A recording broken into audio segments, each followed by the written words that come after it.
Okay, everyone, welcome. Welcome to the School of Rock, Paper, Scissors. I don't even know what volume this is. I think it's 4. Don't give me the lying. But this is the Stoned Wire Bangle course. And in this course, first of all, my name is Adrienne, also known as Janae in the crafting community. And I'm the owner of Unique Designs, which is a business where I can create a unique experience through unboxing and just the whole feel of my handcrafted jewelry, accessories, and stationery products. If you're not following me, please make sure you follow me on Instagram at The Unique Designs, and also my Facebook page is Unique Designs. My website is uniquedesigns.com, and that's all spelled YOUNEAK Designs. I have a team member on tonight helping me out. Thank you so much. Who is going to let me know if you guys have any questions as I go through. Please feel free to stop me. If you're working along with me, I want to make sure that when you can finish the class, you have a completed bangle. Okay. So stop me, ask me any question. If you're having trouble, let me know. But this technique that I'm going to teach you tonight is something that you can use to create different variations of bangles and other wire jewelry. So once you get the basics on what to use and how and the tools, you can take that and create as many different things as you want. You're not stuck with the bangles. I did send not a kit, but some stones to you to practice on. And included in there was a card that told you what stones you received. And that is just so that you know what you're using. That's an important part of this course as well, is knowing what you're putting on your bangles so that you know how to price them. My bangles are a good high ticket item. I can get anywhere from 35 to 50 bucks for one bangle. For me, that's a big deal for a handcrafted piece of jewelry. And it's a statement piece. It can go any direction that I want it to go. I'm in control, and knowing what you're putting on it is the most important thing, part of that. So the different stones that you guys would have received, I had the card somewhere nearby me, but of course I don't have it right now.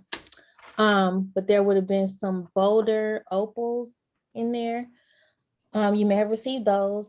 That is it's like a stone mixed with the opal. So it gives you a kind of like the best of both worlds. There was a crazy lace agate option in there. Some of you may have gotten those. More recent people who registered, if you haven't gotten your stones yet, you will have different stones, and I will still put the names of them on the card and tell you some of their properties. So the bangles, as you can see right here on this arm, this is all different types of bangles.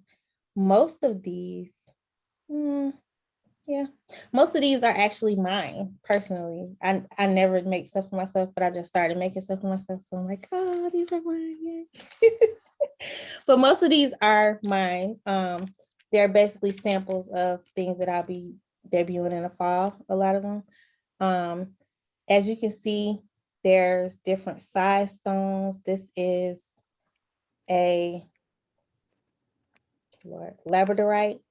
It's a smaller size labradorite, and it's hold on the side. So it's not like a regular, stone that lays flat this way. It's a little Janae, bit. can you move your hand to the right just a little? Yeah, there you go. Oh, you're looking at the top camera. Okay. Yes. But this is, like I said, this is labradorite. I'm gonna put it in the camera. I don't know if you can see those flashes, but this is a semi-precious stone. It's of really good quality. And I actually wrapped some wire around one of the stones as well, because that's just something else you can do. Once you get the technique, you can start doing different things. Um, and this is on a silver plated copper wire. Then I have another labradorite piece. This is a different shape. I don't know if you guys can see that shape, but it is kind of like a cone, but it's faceted. And I use that one to also make a bangle. I use 3 of those. And the ones I'm going to show you, the standard way that I do it is 3 stones. You can do 4, you can do 2, you can do 9, depending on the size of the stone and what you're trying to accomplish. But today we're going to learn the 3 stones. So this one I have 3. And then this is one that I also did recently. This is a little bit different, but this will just give you an idea of the versatility once you learn the technique. This has 2 different stones on it. It's a prehnite and a green garnet. And then it also has some hematite in there. And I did it in the same style of a 3 stone, but it's more than 3 stones. So you see how you can, play around with it. I also just recently did this. Like I said, these that you're seeing now are going to be part of my fall release whenever I release it, even though fall is already here. We're not gonna talk about it. These will be a part of those. This is an agate. This is a jasper focal. So I use 3 focals, and there are tubes. So it doesn't have to be this flat stone. It doesn't have to be round. It can be whatever shape, that you want it to be. Some of the more traditional ones, I know you guys have seen me. If you follow me, you've seen these crystal wire bangles. This is like a really fun kind of accent piece you can put with other stacks. You can put any of these with other bangles and other bracelets, but these are really good as little accents for your beaded stacks or even just with your bangles. Mine, I have had different colors. I'm not sure what I have left, but I had like 10 different colors of these crystals. So it was a lot of variety. So this was a good seller for me. People like the sparkle and the different color options. I also did one with some African glass. Hope you guys can see that. I did it with African glass. This is like a light blue African glass. So I used 3 stones on each spot. So that's 9 total. So remember I was saying you can do this same technique and just switch up the number of stones that you use. Some of the more traditional ones are like this pink one. This is a pink agate slice, and it's 3 stones. It's on a gold plated copper wire. And like I said, it's just the 3 stones. Then I have one that I've just been working on. This is just something that I've been playing around with. This has beads and a stone on it. That's not quite complete, but again, this is using the same technique, just different look. And then I have some more 3 stone ones over here. I have one with rondelles. I just want you to kind of get the idea that it doesn't matter the shape of the stone that you use. You can do whatever you feel comfortable with or whatever you like to see or your customer would like to see if you're selling. And you play around with it, play around with it, put different stones on there. You might not like it. You might want to take them off. But you can just kind of see what look you really want to make it your own. Okay. So that is those. All of mine back on here. So many. No, I don't think all of these aren't mine. Not really. Most of them are, not all of them. I'm going to set that to the side. Just curious, Janae, are all those one size fits all, or are they different sizes? So my standard, excuse me, my standard size bangle is 8 inches. And I do that because that's the standard size wrist that I create my bracelets for. My beaded bracelets are 7.5 inches. Okay. Be able to stretch over the hand and go onto the wrist. And when I measure my own hand, 8 inches is about what I need to get my hand through the bangle. And that's basically my standard size. Now, if someone requested something larger, I would do it with an additional cost, but that's a decision I had to come up with based on my customer base. So if you're going to do it to sell, I would suggest kind of thinking about the sizes that you normally make, or if you want to do them custom where they order the size and you make it according to their hand size. Gotcha. I would suggest showing them how to measure their hand. You're basically just taking your tape measure and kind of putting your hand, squeezing it kind of together and having them measure at the widest point, which is the knuckle, Okay, to see what they come up with. okay. Mine is about 8.5, Mm-hmm. but it can go in more than that, and I can easily squeeze through an 8. Okay, The objective with the bangles, the size that I like is that you can fit it over your hand and it stays on your hand. So if you hold your hand down, it won't just slip off. mm-hmm. I do wear bigger ones because I wear them stacked. You can still wear it. That's another thing. If you want to do a standard size and you want to let your customer know that, if you have other bracelets or bangles on, it will still stay on, even if it's a little bit bigger. Mhm. But after you play around with it, you will come up with your sizing that you think is good for your shop or for yourself. Okay, thank you. Okay, so what are your supplies? Everyone should have gotten a supply list that had hyperlinks to a few items that I use, like this handy dandy bracelet mandrel. I know I was told at some point they sold out of these on Amazon. If you didn't get this one, you can still get one that's similar to it. It's just a wooden mandrel with the stair steps. There are metal ones. I don't prefer those because I'm not good with not moving. I like the stair steps on this because it stops me from moving and adjusting the size on the bangle. So I don't like the ones that are just smooth all the way down. If you are good about your movement, your placement, by all means, people do use those. You can use those. Another thing is they have oval shaped mandrels.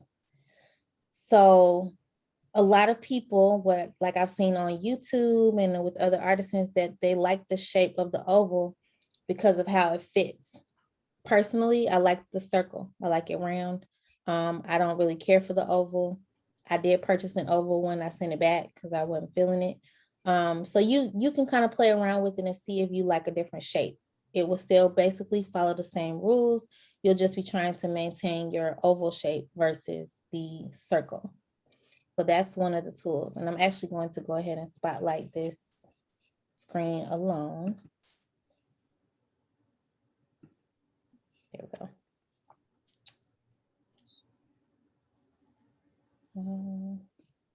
There we go.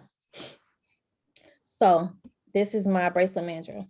What you will see on my bracelet mandrel is that I have marked my sizes. So I know that what size is what. This is the 8-inch. This is the one that I use the most. It's the second to the bottom. Above it is 7.5. Then it goes 7.25 and 7. And the next one that I use, I didn't mark it with a pen. I marked it with like a nail or something. I can't find it. But it's the one that I use for kid size bangle. I would suggest just for your own sake that you just mark it. Go ahead and get that out the way so you know what to go to each time. For a while, I used to have to take my tape measure out every time because I wanted to make sure I'm using the right one. It's nothing worse than finishing the bangle and you did the sizing wrong. I don't like to undo and re-straighten. I know it's probably possible, but I don't do that. I will cut it and throw it away. So that's wasted wire. I don't like to waste stuff. So you don't want to waste it. You want to make sure you get your sizing right up front. And it's another tip that I'll give you on that when we get started. So this is, like I said, this is the bracelet mandrel that you will be using. Wire snips. So these are really old and beat up, but they work really well. I love these. I should probably get some more, but all the time, every time that I purchase more, they don't work as good as these. So I always find myself back at this one. The handles falling off and everything, but you have to find one that you like, that feels good in your hand, that cuts close, gives you a clear, close cut as well. And these will be what you cut your wire with. Important thing to know about the wire snips is that these do not cut memory wire. So if you ever work with memory wire or plan on working with memory wire, make sure you get a memory wire cutter, a separate thing.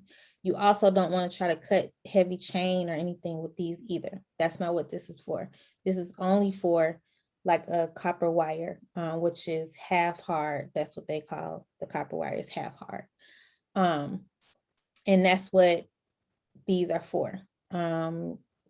Typically that's all I cut with them is wire, whether it be 20 gauge or any other size. I use these for that. The other thing that you will need is a nylon jaw plier. These, you can use these. These are just the straight ones. You can use these to flatten your wire. You can use these to straighten out a wire that as you take it off of the spool, or straighten it out as you're working. But these are very, very handy. You want to get a good one so that the nylon stays on and stays intact through your wear and tear. This one is by B. Smith. This other one is also by B. Smith. So I definitely will recommend them. They're a really good brand for different things. Specifically, tools are really good. And you can find them on Amazon. You can go to, I think some of the stores may sell some of these tools in this brand, but I know Amazon sells the B. Smith nylon jaw pliers. I feel like that's where I got mine from. I just like to keep on handy a crimping tool. It's just something else that I use when I'm finishing off my bangles. Sometimes I may need it, sometimes I may not, but it's just something to keep handy. These nylon jaw pliers tend to be a little bit thick. So when you're kind of cleaning up your bangle and trying to squeeze your coils together, which again, this will all make sense once we start, I might not be able to fit these in there to do what I needed to do. I may come in and use these, but keep in mind, these nylon jaw pliers, you want to go to them first because they protect your wire, which that brings us to the next part, your wire. So one of the most important things about making these bangles is choosing the right wire. I've tried a lot of different wires, and if you know anything about, say, sterling silver, I actually posted this last week. Sterling silver tarnishes, and you have to clean it to keep it looking good. This is a tarnish resistant copper wire with a plating. I've tried other brands. I've tried what they call crafting wire, all of those different things. And this brand is the one that I prefer. The important thing to know for yourself and also for your customers is that this is not to say you can just do whatever you want, dunk yourself in water, all of these different things, and it's not going to turn. No, you can't spray your perfume and keep it moving all on your bangle and think it's not going to turn. No.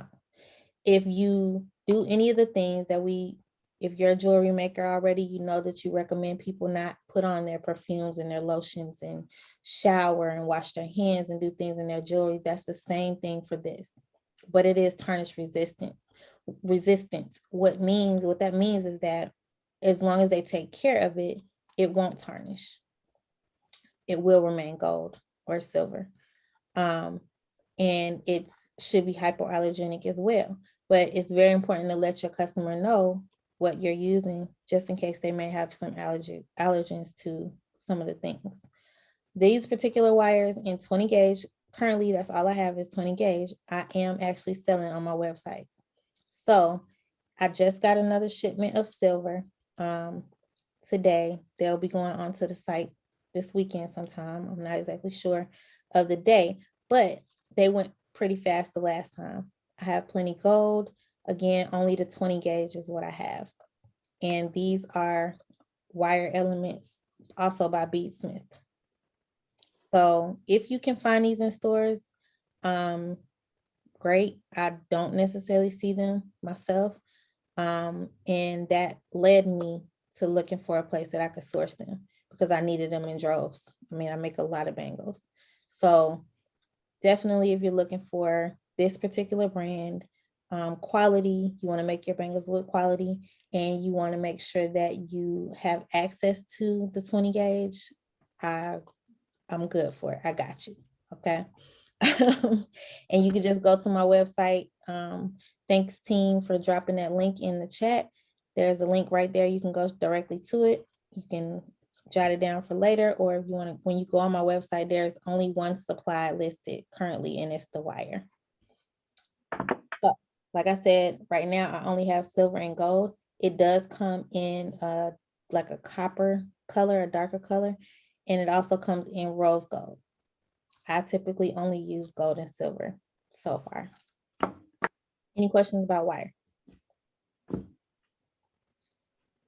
Nope. Okay.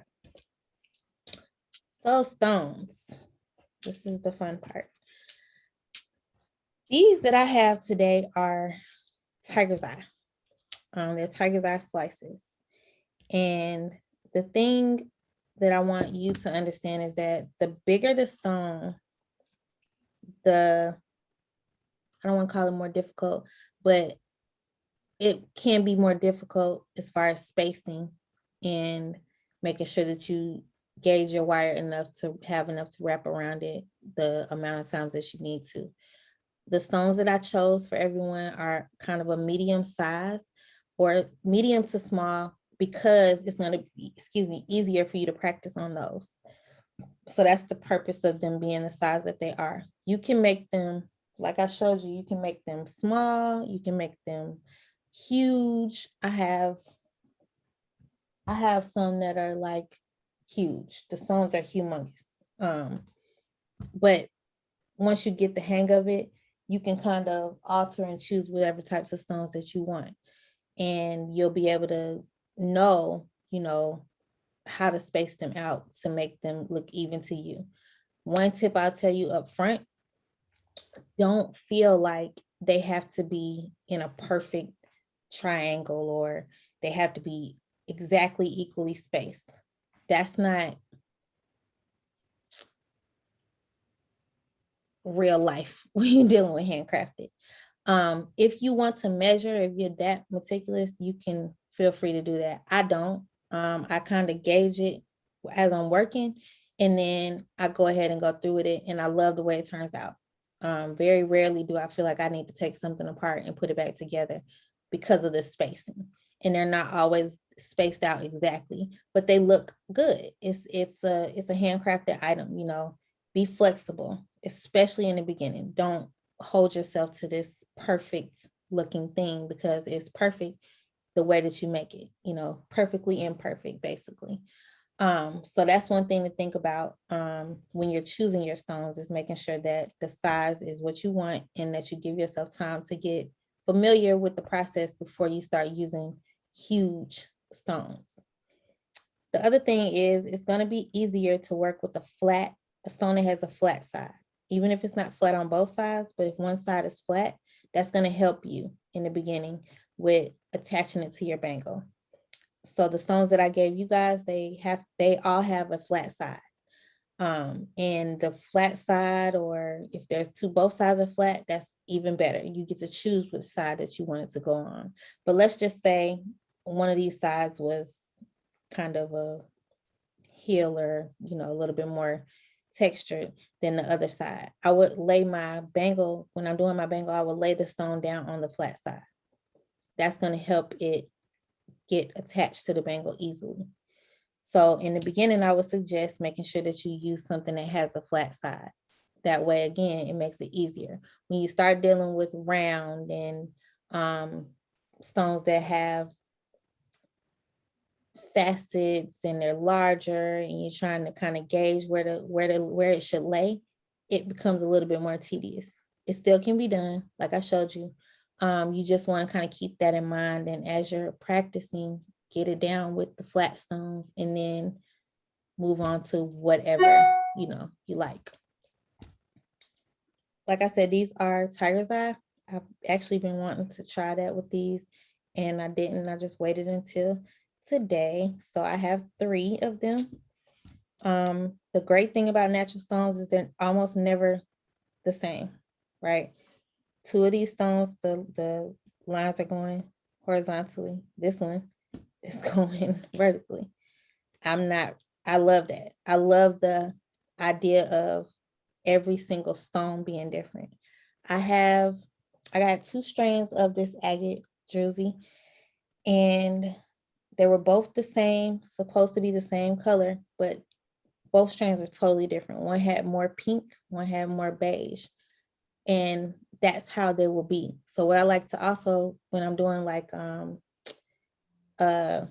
if I have like several bangles in the same design, like if I had several tiger's eye or I had several agate, I would make sure that I put in my listing that every bangle will look different because every stone is different. When you're dealing with natural stones, that's how it is. Even on the same strand, the stones look different, you know, and that's the beauty of it. So you want to let your customer know, let the people know that each stone will be different, and each bracelet or each piece that's created with it will have a slightly unique look.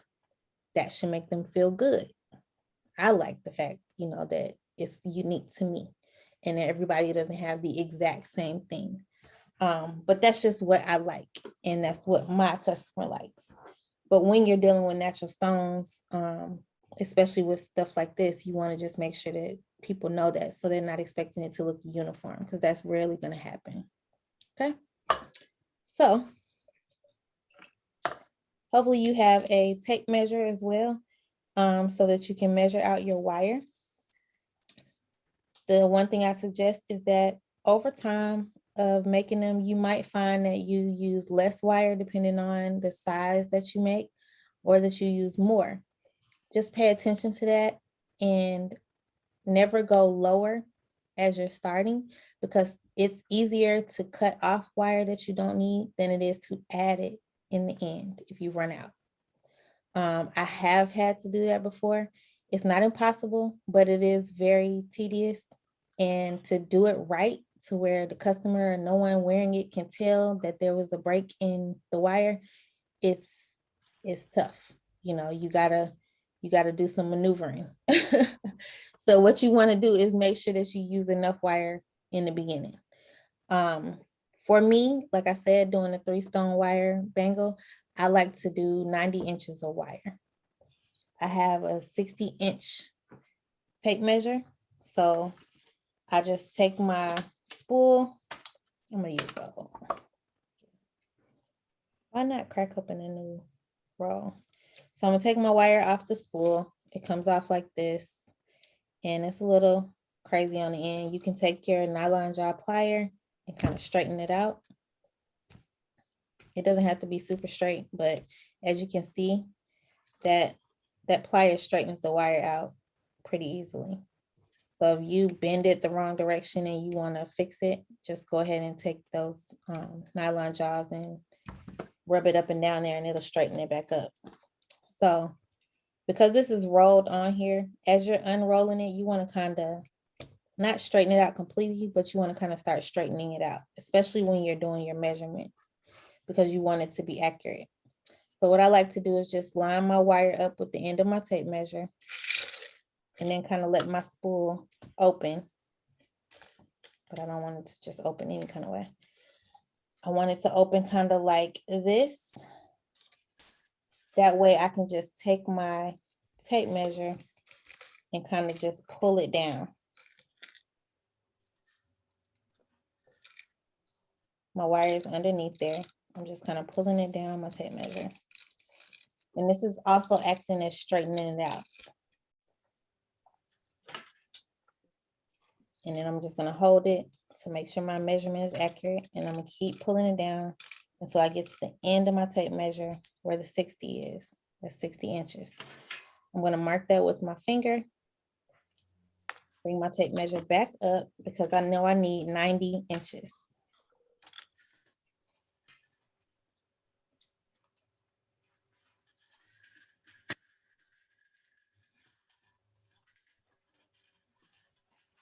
And then I'm going to go down to 30 this time. Janae, when you chose 90, is it that you like how many rounds it gives you? Like how many circles it gives you? Like, does it give you 4 perfect circles or 3? Was there a reason why you chose 90? Yes, when I use my 8-inch mark with 90 inches. It gave me enough to do 3 coils and then bring it back around, which again, it'll make more sense once I show you how I put it on the mandrel. Mhm. And then at the end, I always have something left over versus running out. Gotcha. Okay. So this is a good number to start. And the smaller the stones you use, the less wire you'll end up using. But until you can gauge that, I would just say use the same amount each time. Okay. Yeah. So once I get to the point where I'm at the end, I got my 90 inches, I just bend it so that I know where it is and I can move my tape measure out the way. Then I'll take my wire snip and just go in the middle of that bend and snip it. Simple.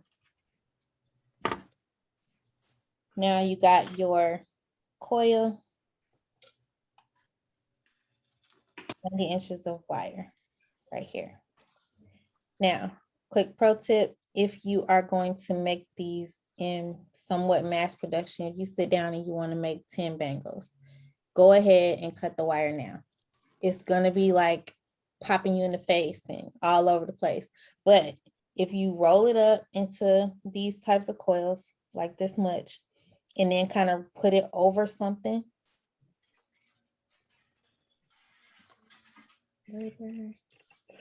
And like put it over something, you'll be able to just pull it, make the bangle, pull it, make the bangle. It's not hard. It doesn't take a whole lot of time to cut the wire, but it does stop the flow. And if you're, like I said, if you're going to make several of them, just go ahead and cut the wire, all of the wire that you want to have, and set it to the side somewhere so you can just pull it and start wrapping. I typically do that. I actually have some right here next to me that I had already cut. It's only a couple because I've already been using it, but I typically like to do that. I might just do as many as I can get out of a roll when I sit down if I don't have any specific number, just so I can have that there if I want to make more than one. That's just thought. Once you cut your wire off and you're not going to make any more for right now, you can just take that spool and kind of pull the end piece around and tuck it back into that little nook. It doesn't matter if you bend it, you're not messing it up. Like we saw, the nylon jaw plier will let you straighten it back out. So when you pull it back out of this hole, you'll be able to straighten it out and use it. And it just keeps it tight, and you can just set that to the side. So now you have your wire. Now you have your wire kind of coiled. What I like to do is, bless you. Thank you. I like to find the part of my wire that is the end of the coil that's coming towards me this way. I'm right-handed, so I want the piece coming towards me this way. And once I find that piece, I want that piece to be on the bottom of the coil. So what that means is, here's my piece that I'm looking for that's coming towards me. This is the end of it, right? I'm gonna just kind of push that down to the bottom.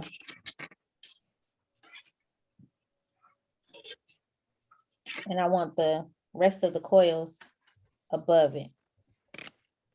And this is just kind of positioning the bangle to do what I want it to do when I'm ready to start wrapping. I think I'm confused. So when you have you cut it off and it's kind of in its own little spiral world, right? Mhm, Because I'm right-handed, mhm. I'm going to be wrapping around my mandrel like this. Okay. So because of that, I want to have the end right here. And I'm going to tell you why in a second. So whatever your, I guess your dominant hand is, you want to have the end of your wire, one end of your wire coming towards you on that side. And then the rest of them are going to coil on top of it. So you want to go ahead and have it in the mind and the direction that you're going to want it to go eventually, which is this will be the bottom and the rest of them will be on top. So I have this one in my right hand, that's going to be my bottom, and the rest of these coils will be on top of that because this is going to start. Okay. The next thing you want to do is this tail. This is going to be the tail that wraps your very first stone. So what I like to do is guesstimate. You can measure this if you want to. I'm never going to tell you don't measure. I don't. And I'm not going to say that it's always been successful because if you cut it too short, if you do it too short, you will have to adjust it. But I like to do at least, what was it? I wrote it down. I feel like it was like a little bit over a foot, like 16 inches.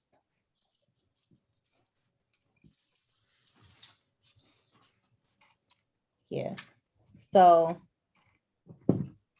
this is the length I like to have from the mandrel to my fingertip, be approximately 16 inches.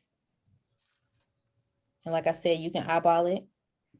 But what you're going to do is once you get to that length that you want,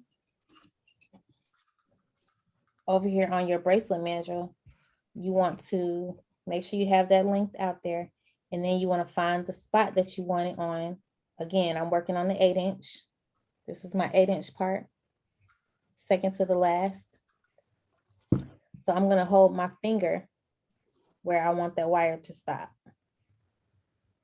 So once I got my measurement of about 16 inches out here, I'm going to hold my wire on just that coil, the one that I'm holding. I'm going to hold it right there on the bracelet mandrel.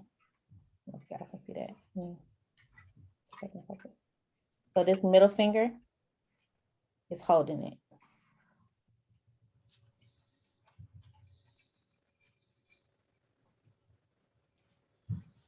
Once I have that finger holding it, then I can let go of the tail. But I just got to make sure I'm holding it because if I let go of everything, then I'm gonna have to remeasure, relook for this piece again. So once I have that, I'm just gonna kind of set that little piece down. I want to kind of keep it out of the looping. So I'm just tucking it somewhere, just nothing formal. So now I have all of the coils that were on the top. I have my bottom one tucked away. I have my finger here so that I know that's the amount that I want it to be out. And now I have the rest of the coils. So now what I'm going to do is I'm going to take the next level and start wrapping it around.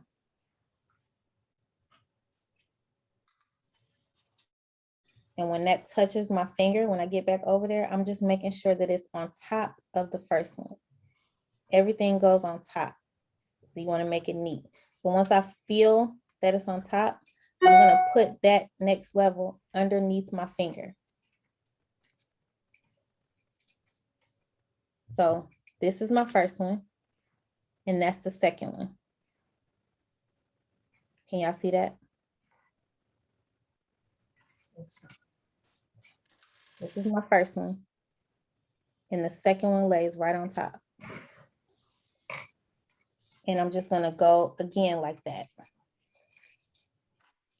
Bringing it on around because it's already kind of going in a direction, so you should just be kind of laying it down.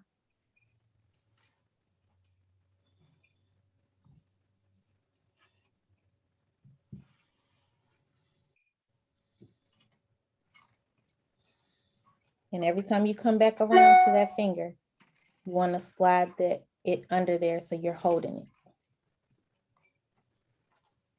So now I came back around again, and now I have my first one, my second one, and my third one. There's my first, there's the second, and then the third is on top. Can everybody see that? Mhm.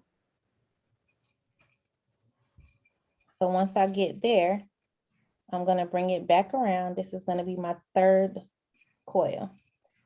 I'm bringing that third one around. And now I want to take my wire that's left over, not messing with the ones that I'm holding, and pull it out because I want to see how much is left. And typically you can go around that third time on this side. And now on that other side, you should have 4 coils on the side that you're holding. And you're doing the same motion, pulling it around, putting it under your finger, holding it. So now let's look at what I have. I have the one I started with. I have the next one right above it, the third one, and this last one that I just laid on top. And they're all on top of each other.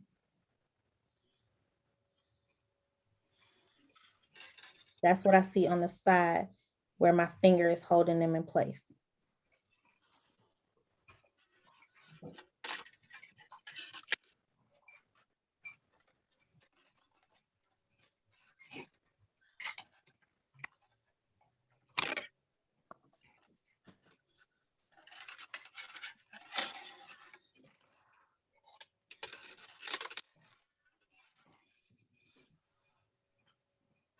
Everybody got there?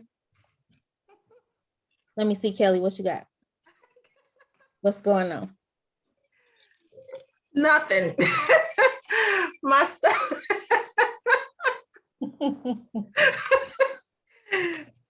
My wire kept getting jumbled up, and so I don't have nothing. So I wait till you finish, and I'm gonna have to go back to the beginning Okay, because I must have missed something. I was so busy untangling my wire, I must have missed something. listen, So I understand. And that the detangling part, you just have to kind of have it in the, like I said, those wide coils to start, the bigger circle. mhm. That'll help you if you start there Okay, and look for your end that's gonna be coming towards you, this part. okay, wait a minute. Let the rest of them fall on top. Got that. And wait a minute. Okay. I got that, and I got the top. Let's do this. I couldn't find my top and my bottom. Okay, I think I got the top. And I got the bottom. Okay, I think we're okay. Okay. So once you have your bottom, which is the piece that's gonna be coming towards you. This Yes, is my yes, bottom, and this is coming towards me. got it. Okay, Once you have that piece, then everything else should be on top. on top. Got it. Okay, wait a minute. That's gonna be your start of your coil, that piece that you have coming towards you. Okay. Piece coming towards me is a start. Okay, then everything else goes on top. Mhm. And you're just wrapping it around on top of each other closely. Okay, And holding it with your fingers each time you wrap around. okay, Making sure that you got your 16 inches, 14 to 16 inches of wire on this side for your first stone. At the moment, I got more than 16, but okay. Wait a minute. You want to Okay. bring that down because if you mismeasure here, you can run out on the other end and you'll have too much on this side. So you end up cutting a lot off here and then you'll run out when you get to the end. So that 16 is my bottom piece or my top piece? This is your very first stone. It's gonna Okay. go on this But piece. that's the bottom ring, right? That's your Okay. bottom. Yep. Okay. Oh, then I'm good. I was using the wrong. Okay, got you. Oh, that's what it is. My bottom piece is not on my right-hand side. It's on my left-hand side. Yeah, whichever hand is most comfortable for you. Like I said, I'm right-handed and I always do it with my right. Okay. And I'm right-handed too, so I need to switch that. Okay, got No problem. it. Latanya, Nicole, y'all good? No, but I'm gonna just follow. No, I want you to be good. What's happening? I'm literally sitting here saying, what did I get myself into? No, you can do this. I'm telling you, once it clicks, You'll be fine. You just have to do it a couple more times. The first time is the worst. Trust me. After that, it'll start becoming easier to you. It's just getting it to look the way you want it to look and where to start and where to finish. If you start with that one piece and just start creating those coils, it'll end up working out. Nicole, why you look stressed? No, I'm not stressed. You haven't tucked it at this point though. You've just kind of just held it in place, right? Yeah, no, I'm just holding it. Yeah, we're just holding. Who else I got working along with me? Lee, what you looking like?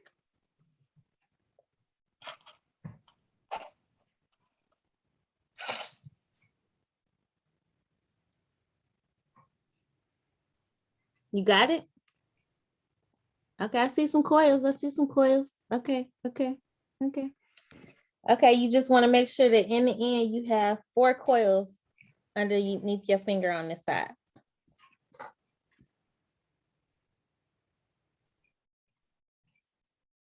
You got 5. You on mute, but I was reading your lips. You got 5. I got. I can't let it unravel. No. Okay, I got. I could do it better with it laying down.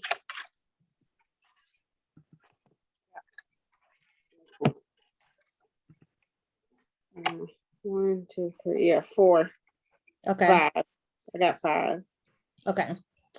So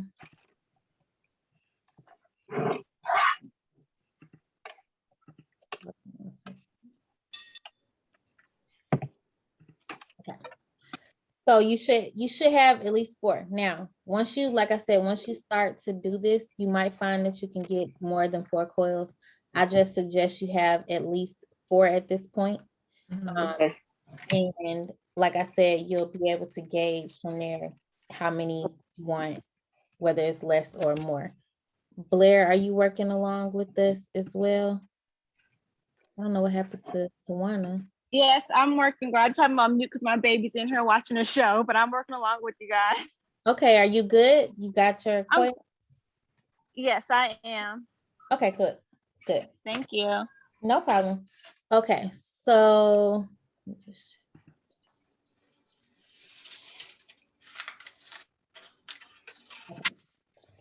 now that we're here, the ones that you just tucked in should be coming back around towards you. So you should have one on one side of your mandrel and the other on the other side, right? At this point, what you want to do is compare the 2 pieces. What you want to have is the longer piece is double the length of your shorter piece. Because remember, you got 3 stones. So ideally, you want to have the same amount of wire to wrap all 3 stones. So when you get here, again, this is not something you need to literally get your measurements out. You just need to kind of eyeball it and see if it's at least double. If it is, and you got, like I said, you have a little bit left to play with. It's not exactly double. You got a little extra. The last thing you want to do is wrap it around to crisscross with your initial wire. This is how you want to end it. Before you start thinking about taking it off, it needs to be crisscrossed on one side. So that means you got one wire going this way and the other wire going that way. They have to crisscross. Very important. So once I get to my crisscross point, I really on this side have 1, 2, 3, 4, 5 coils.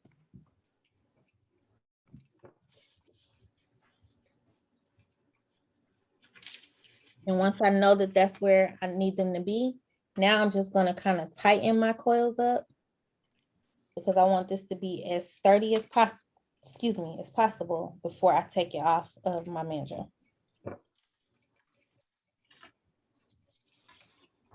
So once you've done, like I said, you got your number of wraps that you need, you got your amount of wire that you need over here, you should have double that on the other side. And you should have both of them crisscrossing on this back side of your mandrel.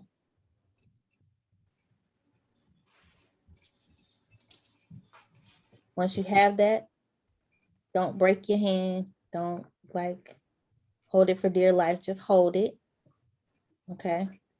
You're going to hold it and you're going to start sliding it off. You're still holding it because you still want your coils to stay neat.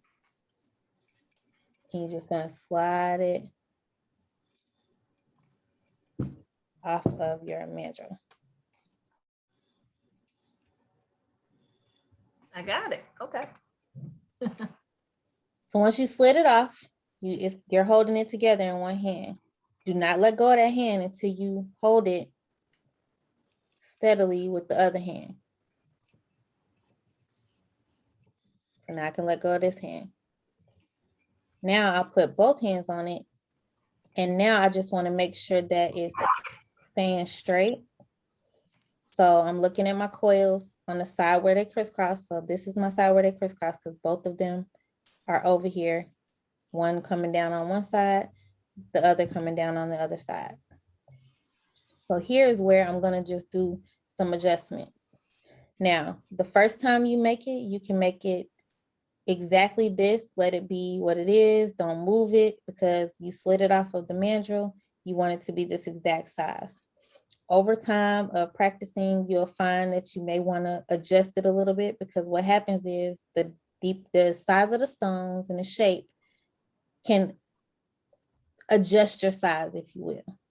So when I'm using a super duper large stone, I give myself a little bit more wiggle room because I know that once I put those stones on there, it's going to adjust the size of my bangle. It's going to adjust the size, the spot where you can put your arm in, put your hand in. So at this point, it's just adjusting it, making sure it's a circle the way you want it. The size is right. You already know because you didn't let it pop out when you took it off the mandrel. And now you're ready to start wrapping. You always want to set, like I said, have that crisscross area because that's where your first wrap is going to go. And once you do this first wrap, these first 3 coils, your bracelet should be basically stuck right there. Still not going to let it go, but because it's crisscrossing, it's going to encompass both sides of your coils, right?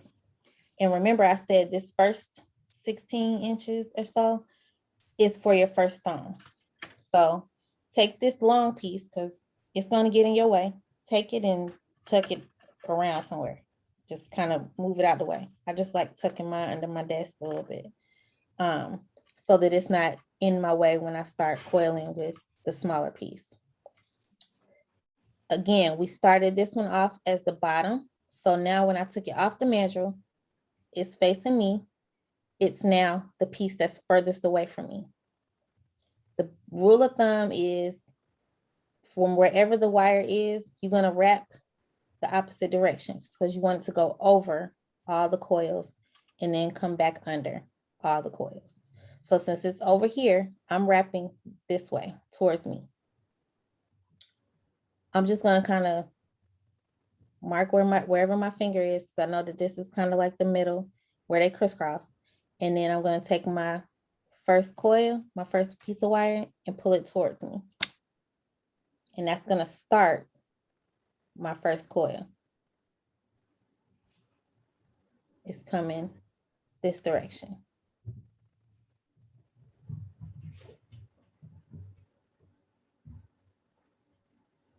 And once I have it coming that direction, I'm gonna bring it back through all of the coils and back out. And I always like to pull it out every time I come around just to kind of keep the wire from getting bunched up. So that's one.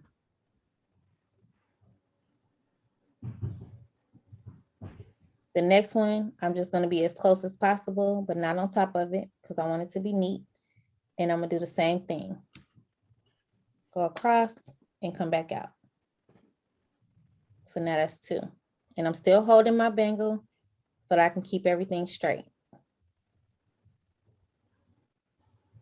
Then I'm coming back across one more time, coming back up and that's 3.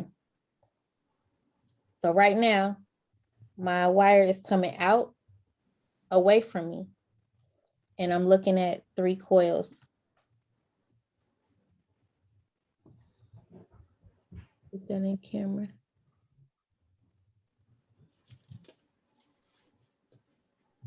And once I get there, this part that I have left, I'm gonna pull it up. So remember, I had these 4 nice flat coils that were my Bangle base. Then I just wrapped this around 3 times. So I have 3 coils on this side. This is like my seat, part of my seat for my stone, my very first stone.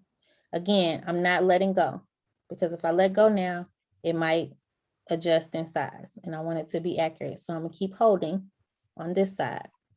I can let go on this side because I have my coils together, and I have this other hand holding the whole thing together. And now I have this wire coming up. Everybody got that? Next thing I'm gonna do is I'm gonna get my nylon jaw pliers, and I'm gonna take them. Now, what you will find is that depending on the size of your stone, that will determine how deep or how shallow this bend should be. This is, I don't know, about 1/4 of an inch thick, this stone. So it doesn't have to be super deep. If the stone was thicker, I will want to pay attention to that as well, so that I can kind of gauge. But the great thing about this is you're just kind of pointing the wire in the right direction. You can adjust it once you put the stone on there. You can just adjust the bend. You can pull it back and kind of turn it the way you need it to be to make your stone flat. So what I'm telling you to do with the nylon jaw plier is just kind of coming up on it just a little bit. All you're gonna do is make a little bend.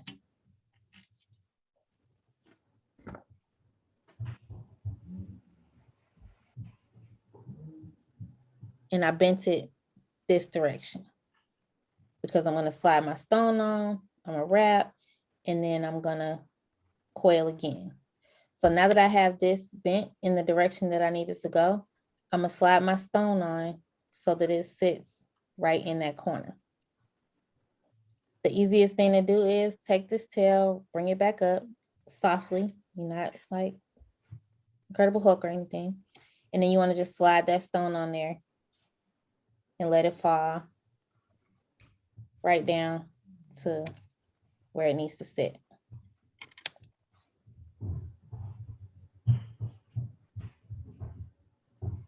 Everybody see that?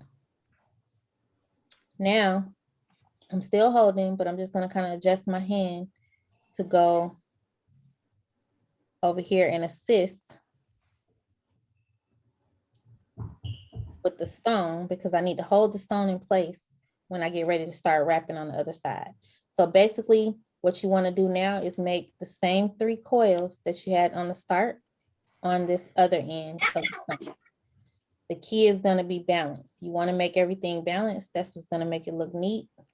You don't want to be moving stuff like I just did. Don't do that. It's pretty, Mom. Do you wrap your first stone towards your longer wire? He was crazy. Your Dude, longer wire? man, all along. I am actually going to go down, and my first coil is going to go down on the same side. So like towards your longer wire, because the longer wire, was extending on one side. So when Your longer wire is on your side. So my longer wire is on this side of my bangle. My shorter wire is on this side. okay, the other side then. Okay. So now I'm gonna wrap starting on this side. Okay. So I just bend it down naturally. I didn't use my nylon jaw plier this time. I bent it down, and then I come under and bring it back up. And once I go back that other way, I have 1 coil. And then I'm going to bring it back under, come back up and over. That's 2 coils. Then I'm going to go back under and up and over. That's 3. So once I see 3 coils over here, just like I see my 3 over here, now I'm going to secure this stone to my bangle. And the way I'm going to do that is I'm going to take it, I'm going to hold the stone onto the wire. See how my hand is holding that stone right there. And this piece that I have, I left it coming out after that 3rd coil. Now I'm just gonna push it over to the side so that it goes underneath my stone. This is creating the stability underneath the stone to hold it in place. So I wrapped underneath it once.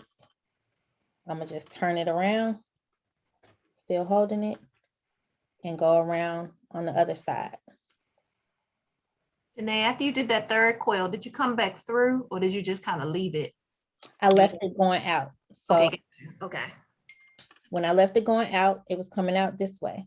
Uh-huh, yes. And there, I just held my stone Uh-huh, and I took that piece and curved it around underneath the stone. gotcha, okay. So now I'm starting my foundation of the stone to hold it in place. So I turn the whole bangle, which is the easiest that I found, turn the whole bangle, wrap it around again. Adjust my hand, turning the bangle again, wrap it around again. So now I'm on this side for the 2nd time. I just wrapped on this side for the 2nd time. I'm gonna turn it around again and wrap on this side for the 2nd time. Now, and this is again, my personal preference, I do 3 times. So now this is my 3rd time on this side. And I'm gonna turn it around one more time. And now it's my 3rd time on this side.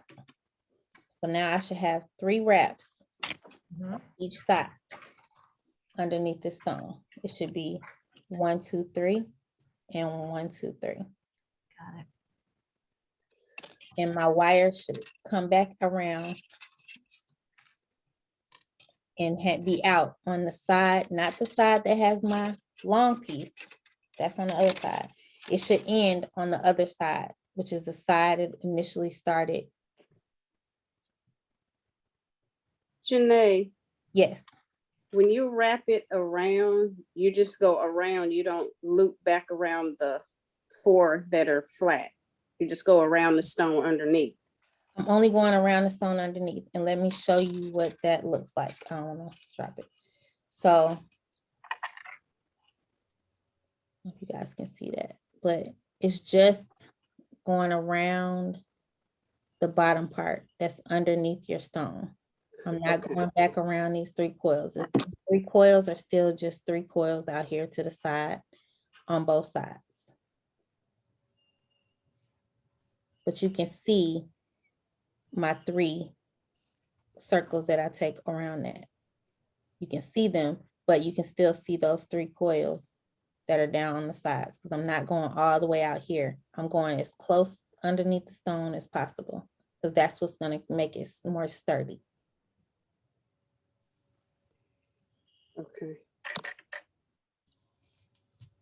And when you wrap, you're gonna be the opposite end of the other wire. Yes. So once I'm finished, once I did my 3 on each side, it should end up on the opposite side of my longer piece.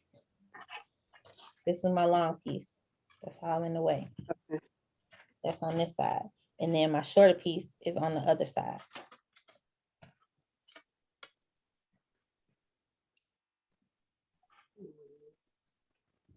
So from here, I'm just gonna take that piece and I'm wrapping it. It's almost as if I'm gonna go back around, but I'm not. I'm faking I'm going around and then I'm coming underneath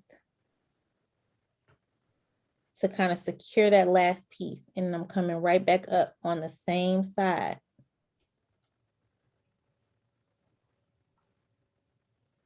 So let me do that again. I came around 1 time, 2 times, 3 times. So now this is my 3rd time. I already went around my 3rd time. So I'm looking like I'm going around again, but I'm not. I'm going underneath on the same side and pulling it back up. And then what I'm doing with this to secure all of that, I'm bringing it down next to those 3 coils. So basically, I'm bringing it down and extending those coils. This part you can wrap, I say 2 to 3 times. If you feel like you need more, you can do more. 2 to 3 times is good. So now I have added to those first 3 coils, I've added 3 more.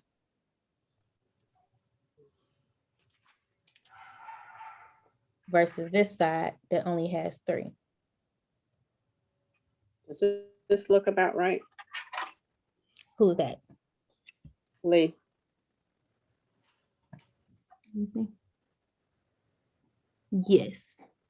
Okay. See where you came out at on the other side? You added the other coils? Mm-hmm. Okay. Yep. Now this side, of course, this is extra wire. The trick to this is you want to have it kind of coming up on this side, away from your bangle.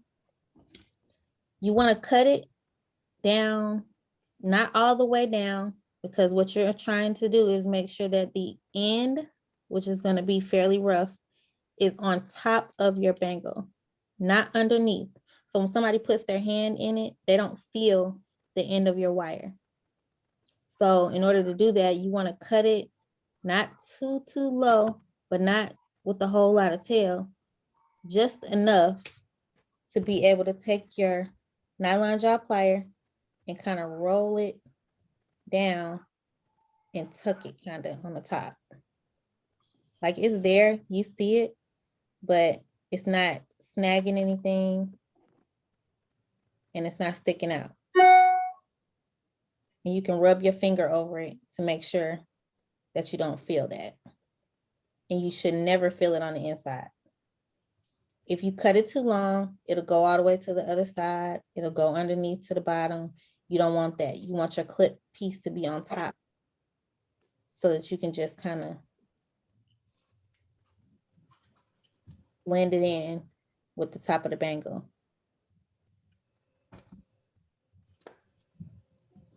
And then once you did that, you have your first stone attached.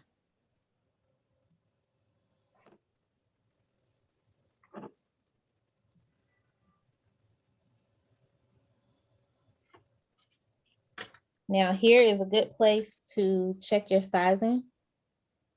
What I like to do is just put it back on my mandrel and make sure that it hasn't completely sized up. Mine still fits on the 8-inch circle. So I'm good.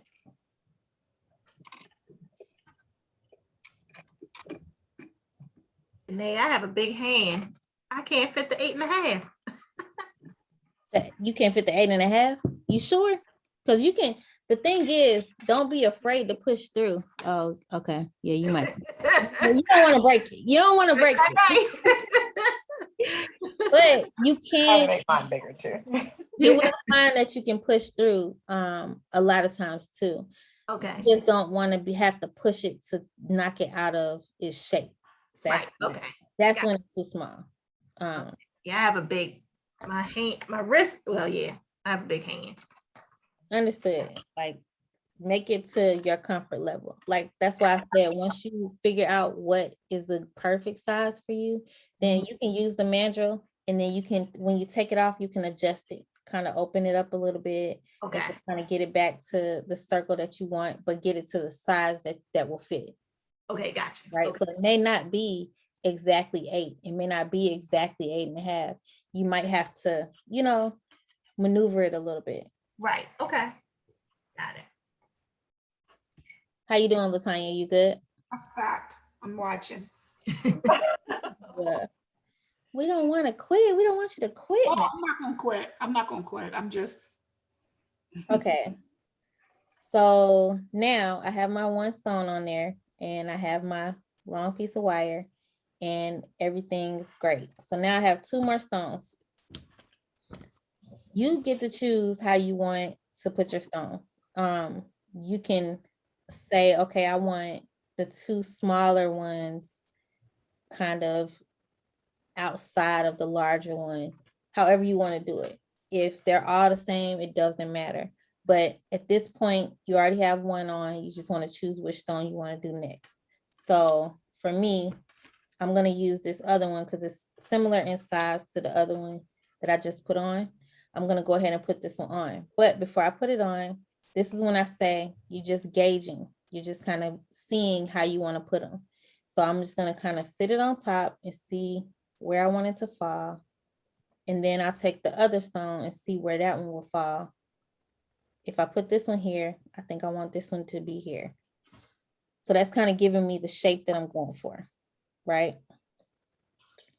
Once I've determined that, then I can kind of look at where my holes are. This is where the hole is on the side. And I know I'm going to have 3 coils outside of that hole, right? So now I'm just kind of looking to see, okay, am I okay with that? Do I think that's cool? Okay, that's fine. That's fine. So I know that I want this stone to be where my hand is. So my second stone, I'm just looking at where I eyeballed it. I wanted it to be. And I'm marking that spot with my finger where I want to start my coils. Take that stone off. Same thing. If my wire is out here, I'm pulling it in towards me. That's my first move. Then I'm going under and coming back up.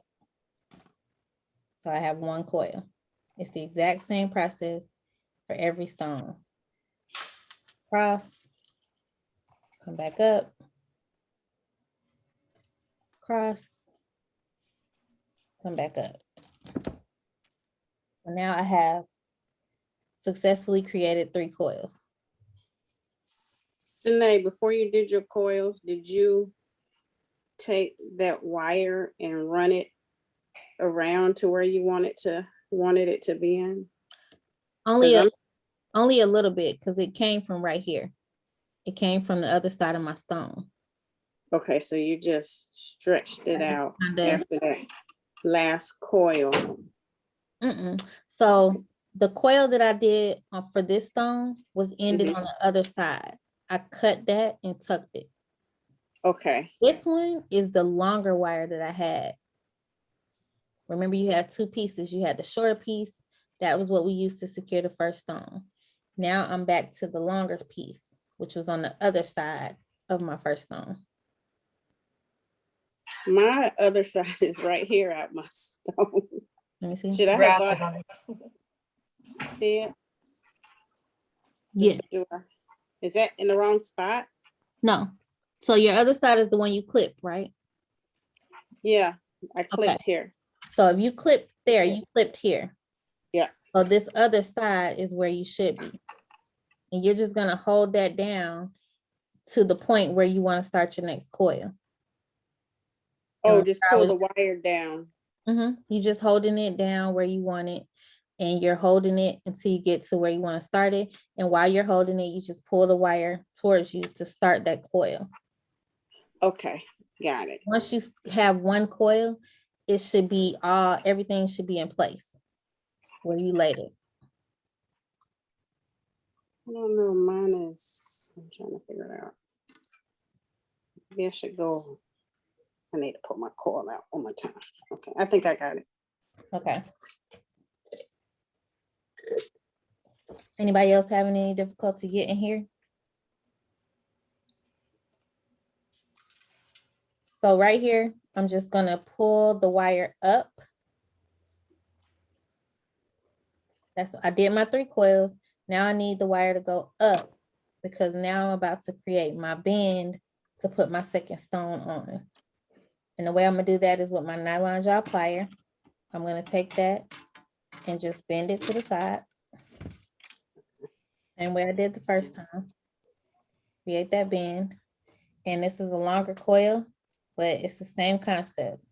So that I can keep everything together, I'm just gonna kind of make that circle.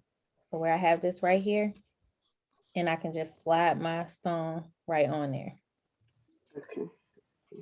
and push it down and around and let it fall into that spot.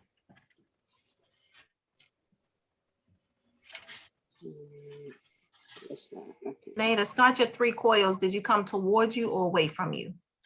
My wire was on the outside, so I Okay. brought it towards me Okay, on the top. got it. And so once I put that stone on there, I got it as close to the side as I want.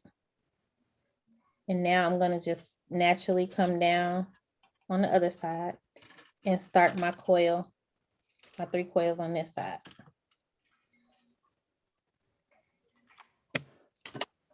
So that's 1. I'm gonna come back up and over. That's 2.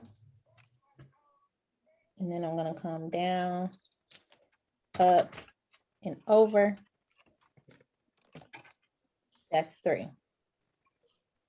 So I can see my 3 coils on this side. I see my 3 coils on this side.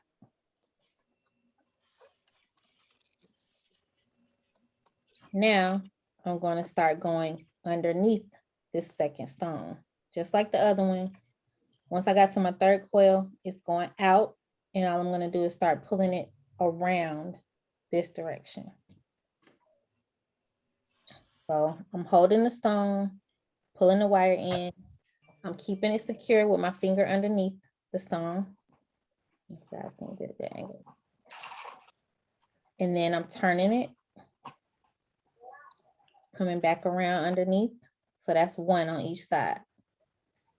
Then I'm gonna turn it again, come back around underneath again, turn it again, come back around underneath. That's 2. If I look down, I can see 2 coils on each side. Then I'm gonna turn it again,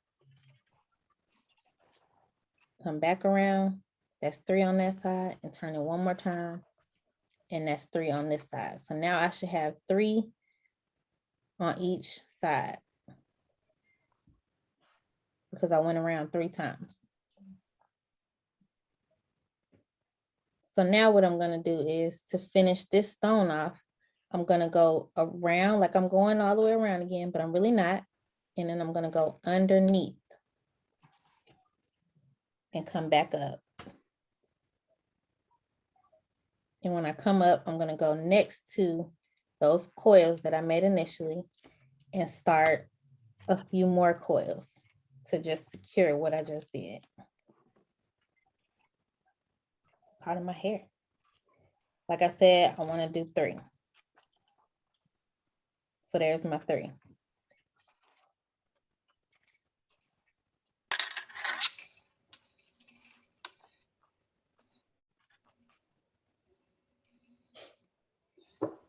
So I got 3 coils on this side of that stone.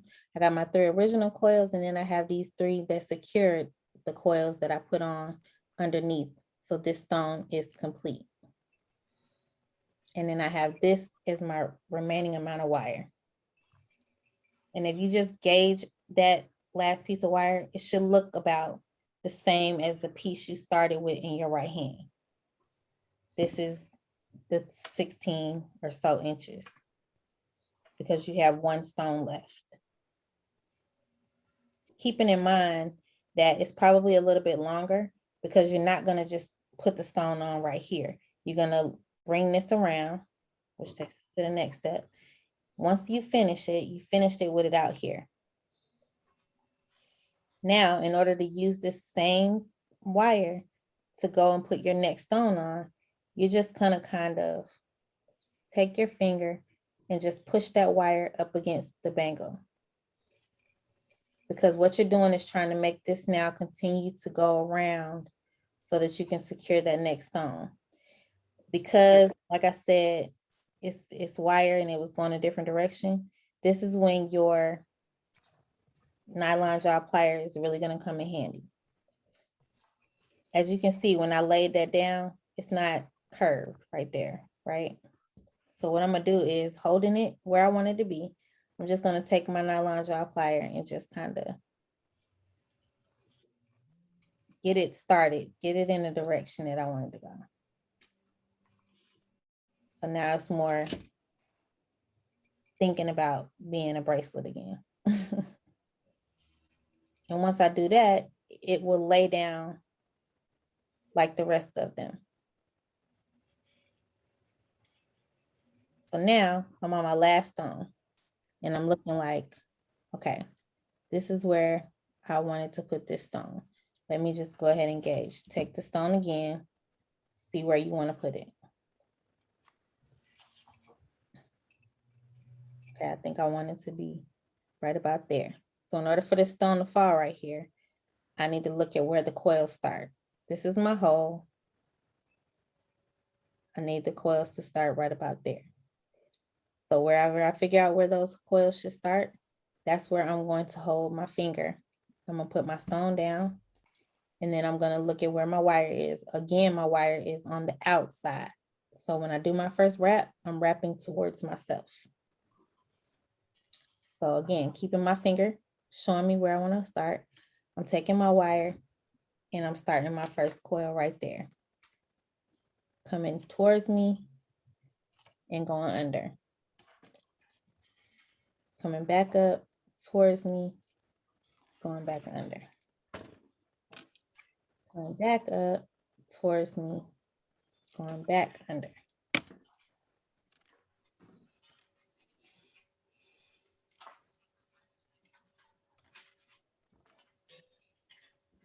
Now, at this point, because you're moving, you did your wire from over here, you kind of moved it out to come to this point where you can add another stone. It's not going to be as flat. That's fine. You have the coil, the piece of wire that's coming from this side is coming over here, then it's curving over there. That's fine. It's not bad, but that's just what it's going to look like. So now when you have your coils, it's the same process. You're going to bring that wire up off of your bangle. You're going to take your nylon jaw plier, bend it. You're going to loop that wire around so that you can just slide that stone on there. Push it down.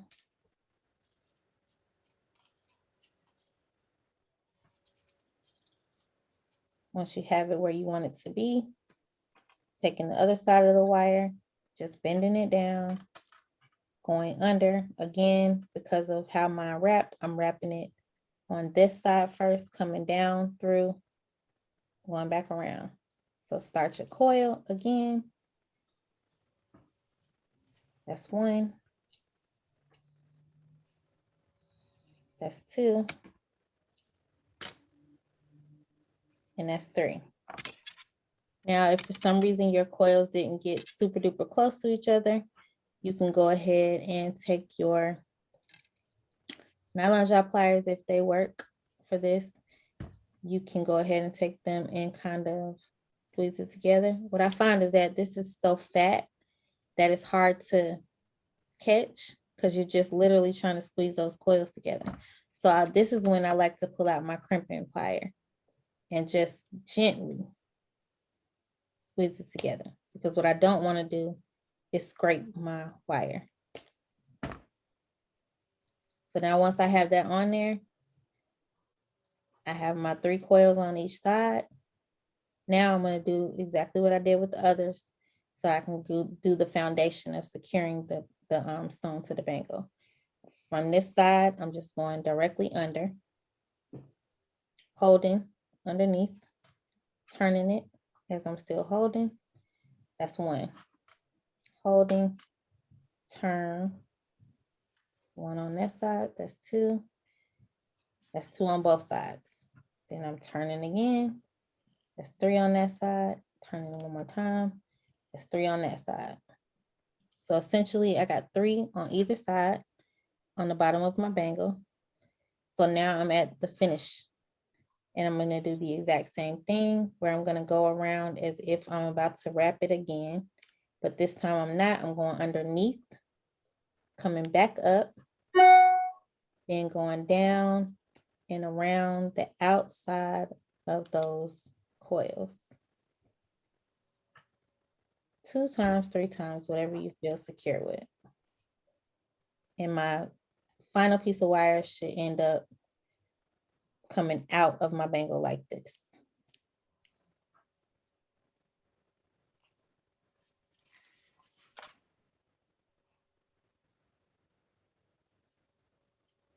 And once I get here, I'm gonna clip it just like I did the very first stone. I wanna clip it low enough so where it doesn't curl over to the other side. I wanna not have it too long to where it goes all the way down and underneath on the inside of the bangle, because you want your finish to be on top for sure. So I'm just going just a little bit of a tail, cutting that off, and then taking my nylon jaw plier and smoothing it over into the top.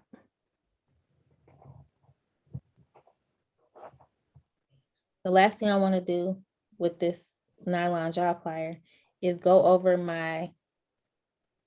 the pieces of wire that are in between each stone.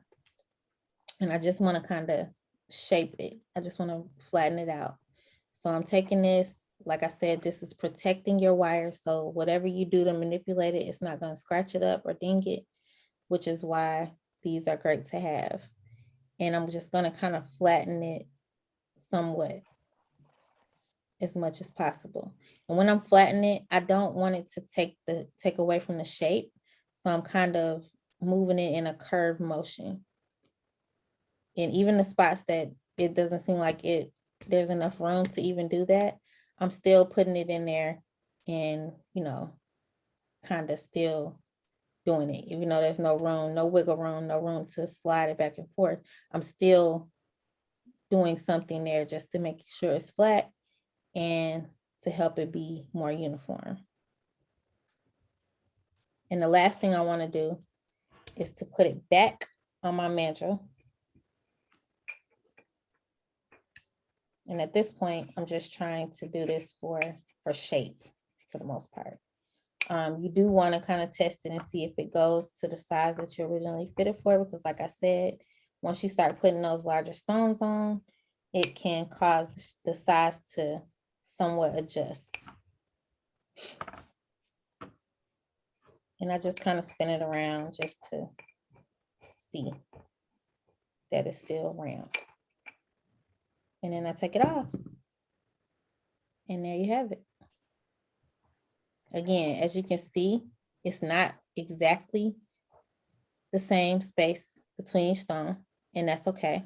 It still looks good. It's secure. Of course, yes, you can still move the stones, but they're secure on the bangle. They're not going anywhere. Excuse me. Just doing some little stuff. Yeah, so there you have it. You have your stones secure on there. Put it on.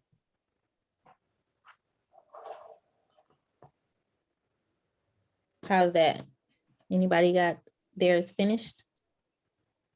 Let me see. I think I should have spread them out a little bit more, unless my arm is just so skinny.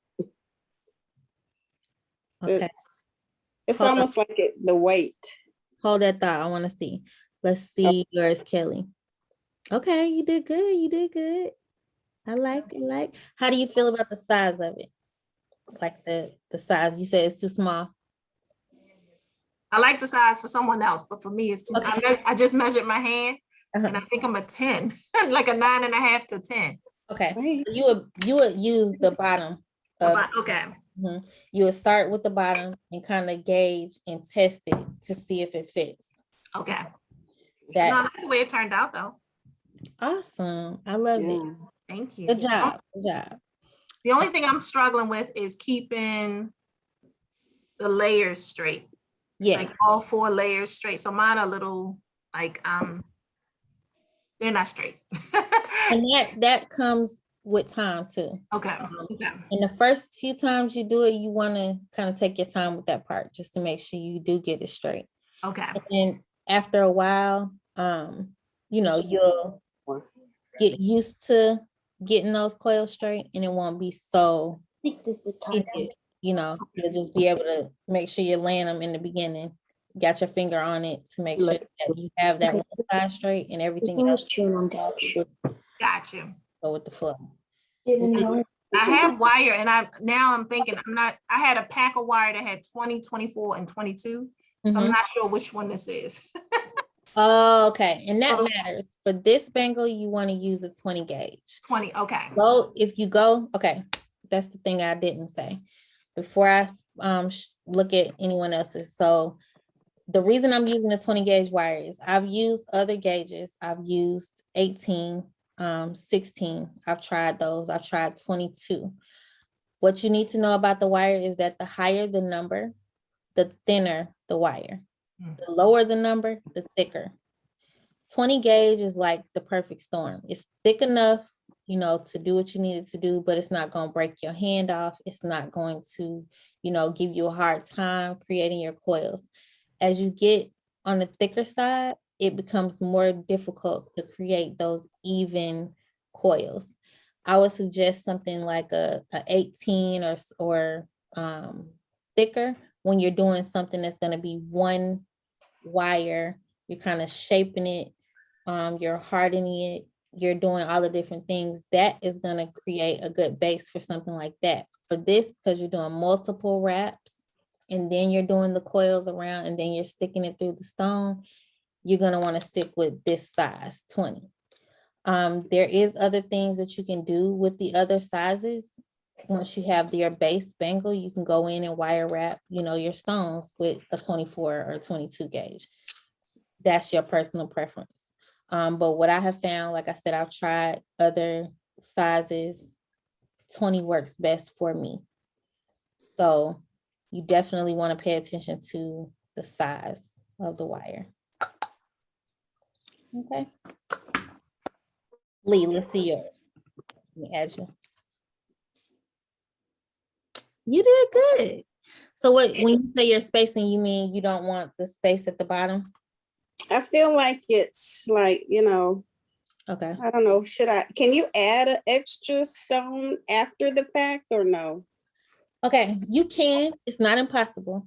What I will say is that it's difficult because you're gonna have to first know how to attach the wire in a spot that's not gonna leave it on the inside. Remember I said when we finish it, you want to finish the wire on top so that it doesn't bother you when you're putting it on.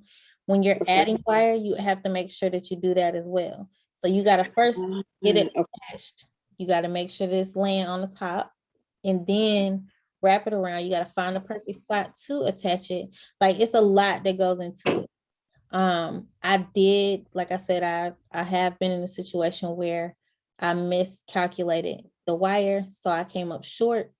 And it was very stressful. I did it, but I tend to have a little bit of the P word that I'm not gonna say right now. And so it took me a while before I was satisfied.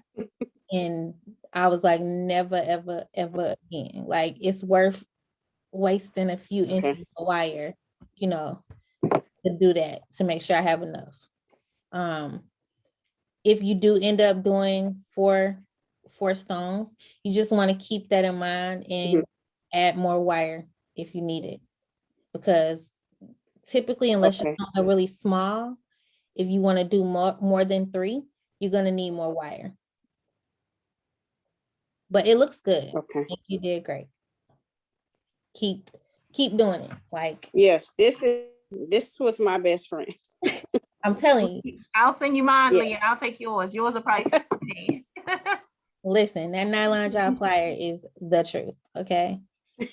Who else did one? Nicole, can I see yours? Did you finish it? Yes, I just didn't have my nylon jar plier, so I have to just make it work. Girl, we can't tell. We cannot tell. That looks great. How do you feel about it?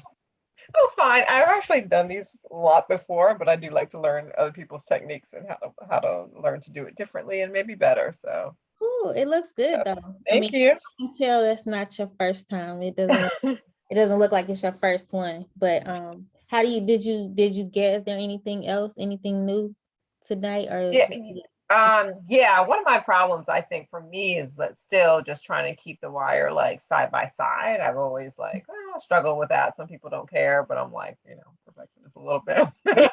So trying to get that part straight, but I'm like, I just moved, so I couldn't find my. I'm like, God, I can't find my nylon pliers. I just kind of like was trying to work to make it straight. But yeah, I like to learn the different techniques and how people do it. Awesome. Well, it looks Really great. I think you good. did Thank great. you. You're welcome. Did anyone else want to let me see?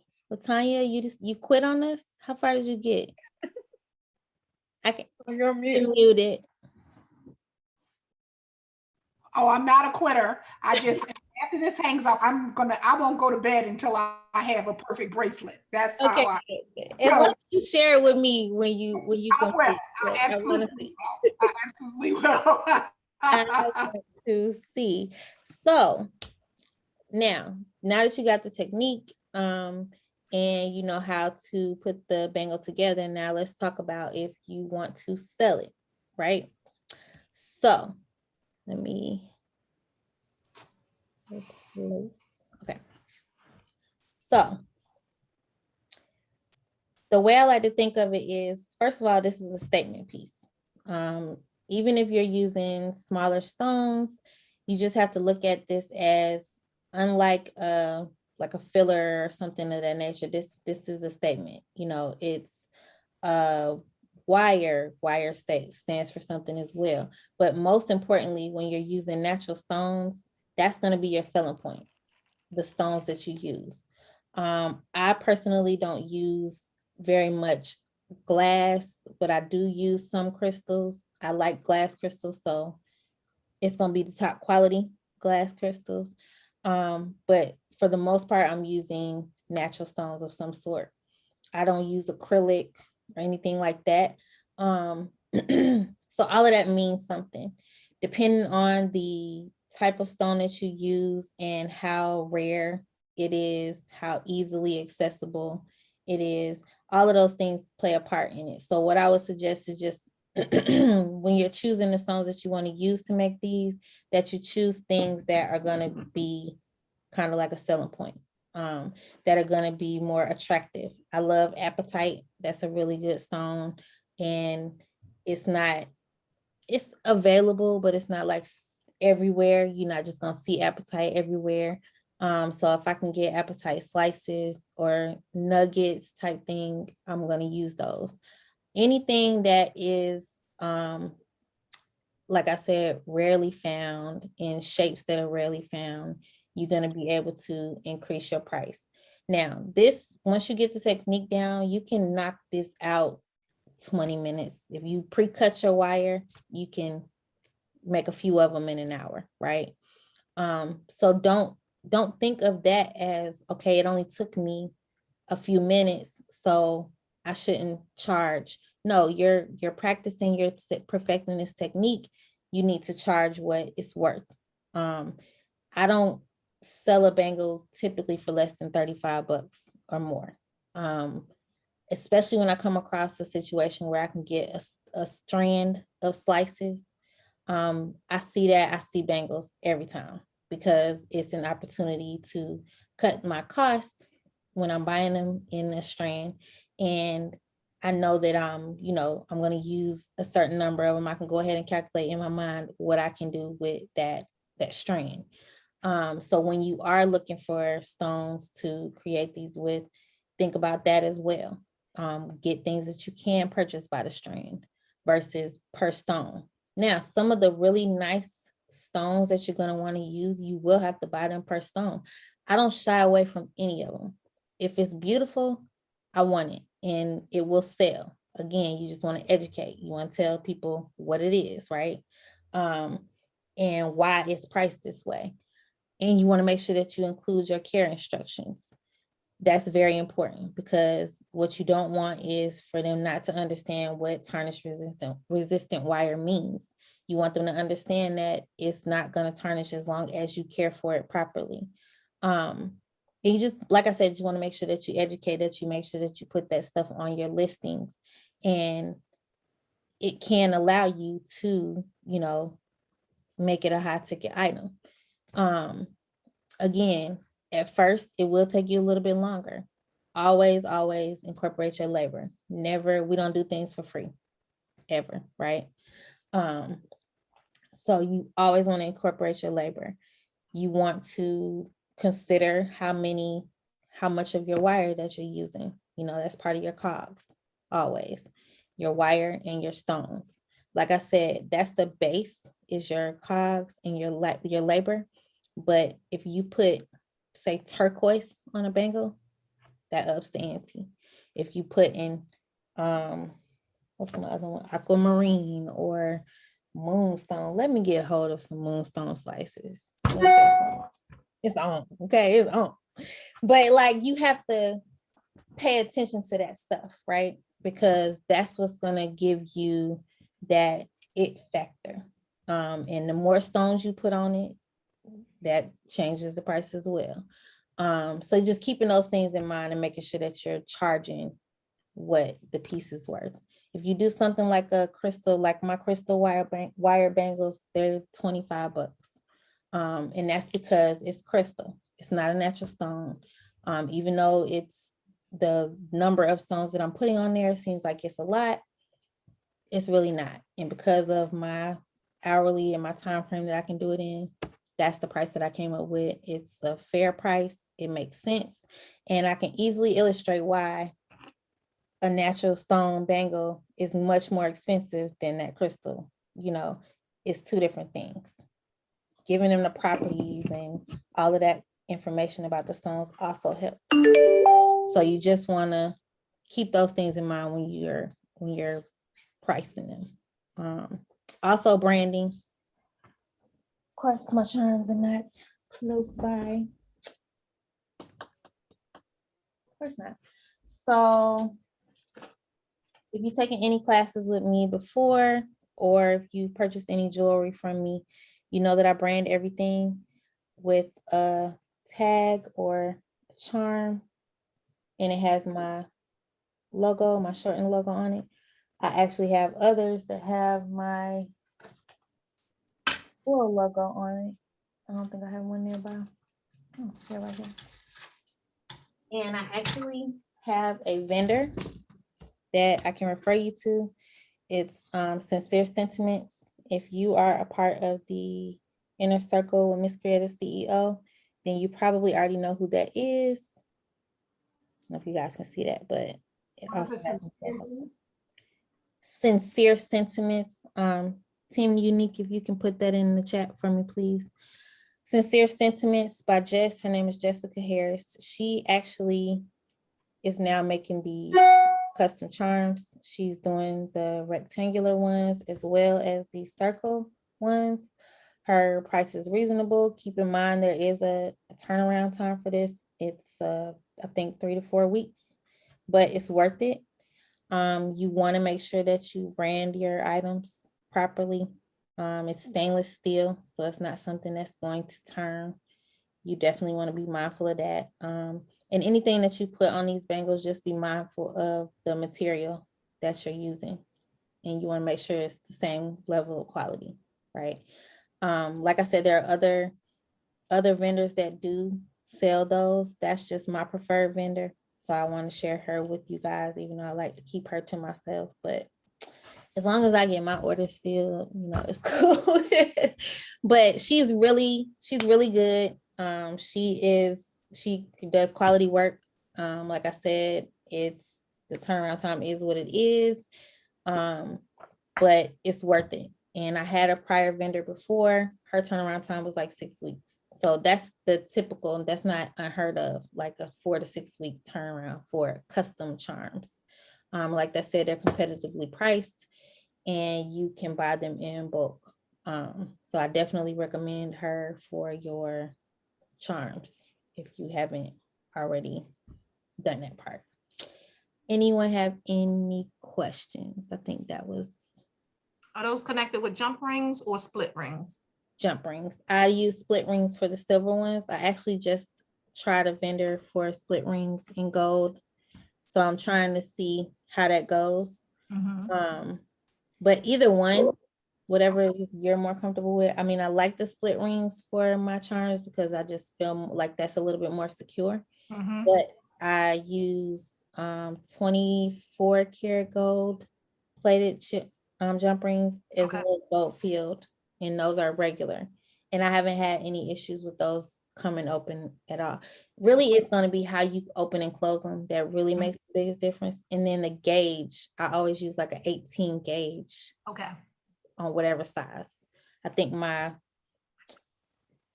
split ring ones are 9mm, 8 or 9mm. And then my other ones are like a 7 or 8, but they're 18 gauge. Okay, So gotcha. the thickness of the jump ring is important too, not just the size around. So you want to keep that in mind as well. Then think about that. Okay. Yeah, the 18 gauge is a good thick. When you close it, it should stay. You know, so you have to really be yanking to get 18 gauge open. Anything less than that, which will be higher, 22, something like that, it's going to be a little bit more flimsy. Got you. Okay. Do you have any recommendations for sourcing of the gems? So there are plenty of people. Here's the thing. This is the part I hate about stones and beads right now, post-pandemic, during the pandemic. It's not a lot of like, okay, I can send you a link to this place, or, it's a lot of live sales, Instagram sales, private groups, pages. So I can tell you some of the pages that I've shopped with. Okay. I'm actually working on a vendor list, but I'm trying to figure out how to even approach that when this is how you purchasing them, and Yeah. I don't know when or what's gonna be, it's just kind of out there like that. I used to use Fire Mountain Gem. Do you use them? I don't hate them. Mhm. I don't like ordering stuff online. Okay. And if I do, it has to be something that I know somebody ordered from them before or something like that. The thing I like about live sales and Instagram sales and things of that nature is because I'm seeing it it's moving, they do videos and they show you, they talk about it, I see it in different light. It makes me feel more comfortable, right? That makes sense. But I have shopped with them before. I can't even remember. It's been so long since I did, but I'm not going to say that's not a good direction to go.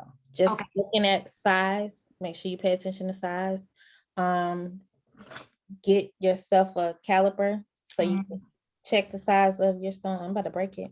So you can check the size of the stones that you purchase, and make sure that they are, whatever size that you want them to be, and just kind of knowing what size you like, by using this to test the size when you get it. Okay. But they're not a bad vendor. The other ones that I use, there's one that I know Natalie that Nicole and Lee both shop with. She has a private group. Good luck getting in there. I have no influence on that. But what I can say is there's a bead vendor who has a store here in Atlanta, but they also sell online on Instagram, and it's Blue Fire. They're really good. They have a lot of different stones. DFW beads, she's also good. She has stones and by the strand. Like I said, if you're going to do a lot of bangles, you want to find vendors that will sell them to you by the strand. That's very important. And Blue Fire is also on Etsy. Thank you, Team Unique. Blue Fire is also on Etsy. They typically keep a lot, if not all of their inventory on Etsy too. I like to shop when I want to shop sometimes. And if you're looking for something in particular, and you can't get to it locally, it's good to be able to go to a place and see what you want and not have to kind of wait until they're having a quote unquote sale. But with that same thing being said, some of those sales can be to come up. So you kind of Like it didn't used to be like this. That's the crazy part. Like you used to go to the store, you could go online, but you can go to the vendor, or to the vendor's website and purchase things like that. But now it's like you gotta go on and spend that money. It gets crazy, y'all. I think Lee know what I'm talking about, but I ain't gonna call her out, Lee. She I could probably source some stones right now. what you got? Let me see. Girl, look. I'm with you. I don't need nothing. I don't need anything. But no, like that's the thing. And once you start kind of looking at some of these things, you know how this technology is, it'll start suggesting things you ain't even asked, you didn't look for it. Now you Yeah. have 14 different vendors over here, just make sure you know what you're looking for. Okay. One thing, if you're not familiar with stones, one easy way to identify whether it's real or not is the feel. If you Okay. receive it, you touch it, if it's not cold, it's probably not natural. Oh, wow. Okay. It's just like a real quick test. Mhm. Michael's is another place. The thing about Michael's and or Hobby Lobby is that you're going to get less quantity for your money. Okay. So you got to keep that in mind. Is it feasible to spend whatever it is, even when they're on sale? You still can end up, but there's sometimes when they're on sale where it could make sense, Okay. but you're gonna be buying several strands to get several bangles, because a lot of times you'll get, even with their crystals, they do sell really good crystals if you want to do crystal bangles, but you're gonna get 4 crystals on a strand. So keeping that in mind, not saying that they don't have real stones, but you're still gonna do your checks. You're still gonna touch it, make sure that it's cold. You're gonna look at it, make sure it says that it's something, and you look at it and it is what it is. You want to get yourself a book so you can kind of Okay. check the stones that you buy. Okay. If I don't know what something is, I'm gonna look it up and I'm gonna be like, no, that don't look like that. Or you also have to keep in mind that all of them don't look like, it just depends on the earth, God. It's amazing, what some of these stones can look like, and they can still be natural. So that just because it doesn't look like a typical, phrase, that doesn't mean it's not, just because it doesn't look like your typical agate doesn't mean it's not. Got it. So you just have to kind of educate yourself and make sure what you're buying is what it's supposed to be. If it's super duper cheap, you might be getting yourself into a situation. Okay. When you're shopping online, you don't know. But yeah, those are the ones that I would say off the top of my head that you can start with. Okay. And like I said, more importantly is knowing what you want to buy and knowing what to buy. If you know what you're looking for, you know how to tell what it is, you can buy from pretty much anywhere that has what you need. And that's right now, that's kind of the thought process you want to have. Yep. Thank you for asking that question, because I didn't mean to say that. Not a problem. Thank you. No problem. Anyone else have any? What size tags do you recommend? I've looked at a few different size tags. I know there's some square ones and some circle ones. I was leaning towards the circle ones. So just curious what size you like, or have you tried more than one size?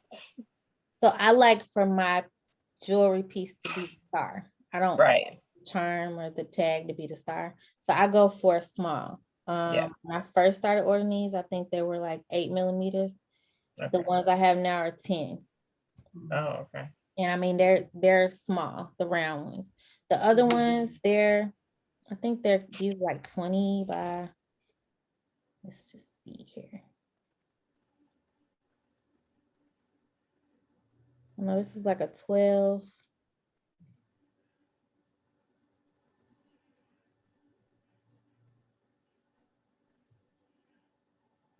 Really?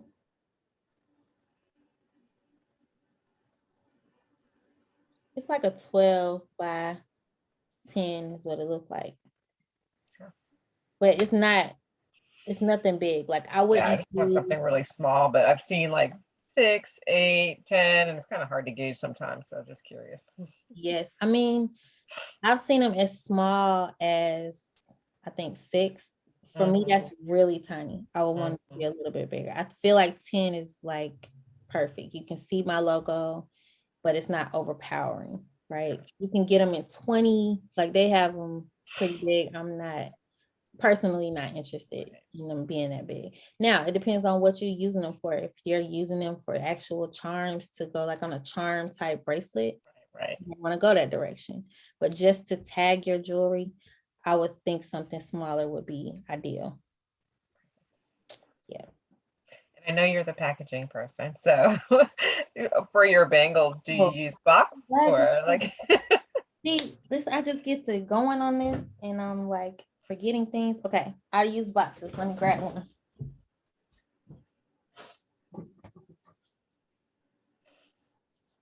So you know I'm all into y'all don't pay attention to my pants, okay? I'm all into, I'm all about creating your own packaging, right? That's always a good thing. However, typically if you're going to use natural stones, these bangles are not light. They're pretty heavy. So you want to use a sturdy box. And it's going to be easier and more cost efficient to just purchase your box already made.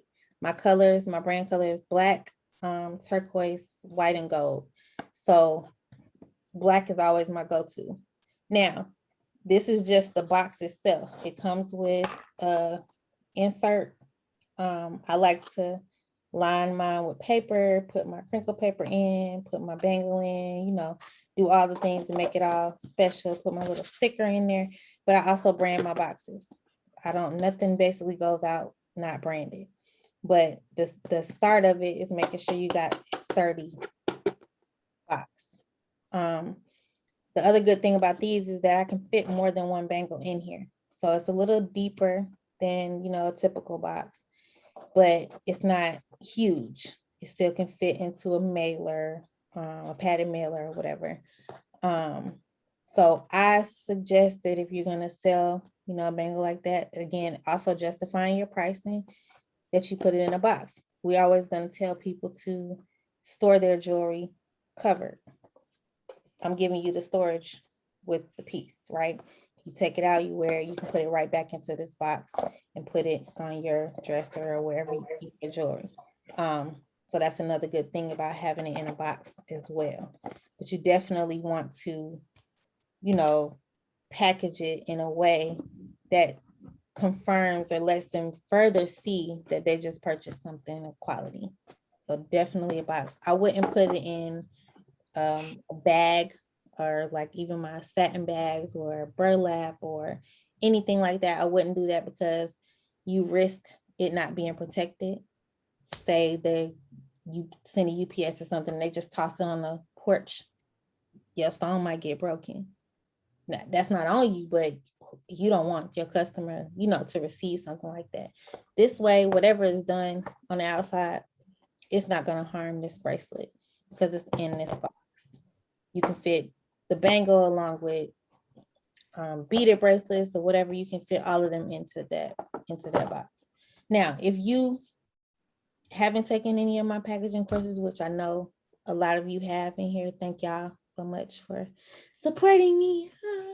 I do have some recorded courses on my website still at discounted prices, so you definitely want to check those out. I also make paper earrings. I know Nicole is one of my students who has taken that and They shot out. fly off the shelf. They fly off the shelf. Thank Listen, you. people love them. You do a great job. Great. Oh, thank you. Great I teacher. love them. Thank you. But I actually create my own packaging for most all of my other jewelry. The bangle is one of the only things that I have a box for. Also, necklaces. I purchase boxes for those as well. And anytime I'm selling multiple items, I'll gauge how many it is, and then I'll determine, what I want to put it in. But a box is always a good protection. And even when it's in a box, you want to wrap it in paper. You want to have your mailer or whatever padded. The more protection, the better. Anything of value, high-end items, they're protected when you get them. That's why they have all those layers of stuff. It's pretty too, which is what appeals to me. But it also protects, the item. So definitely want to put them in a box. You don't want to put them in like a a bag or anything. So yeah, thank you for asking that question. Sure. Hope I didn't forget anything else. I don't think so. But yeah, if you guys need wire, check the website. Got plenty in stock. Ships out pretty fast. Yeah, so if there aren't any other questions, anybody? Nay, I have a question about your beaded bracelets, but you can either stop the recording if you want. Can I ask one question? Yes. Just this is quick, back to the making of the bracelet. I think where I messed up, and I just want in my own layman's terms, I think I mixed it up because I started wrapping with the other end, but I'm supposed to end with, after I do my 4 coils, I should have 2 ends, right? So I'm actually working from the center. Does that make sense? Yes. Right. That's where I messed up because I started wrapping from an end, but I should be wrapping from the middle to get to ends. Okay. Yes. So you have your end, and then where you stop it, where you know you have your 12 to 16 inches, where you're holding it, that's the beginning. Okay. And then you have this tail over here, and you start wrapping around. That's where I messed up. Yeah, yeah. And that makes that would mess you up. Right. That'll turn you around. Yes. Okay. I'm glad you figured it out. It should be much easier now. Oh yeah, I'll be good now.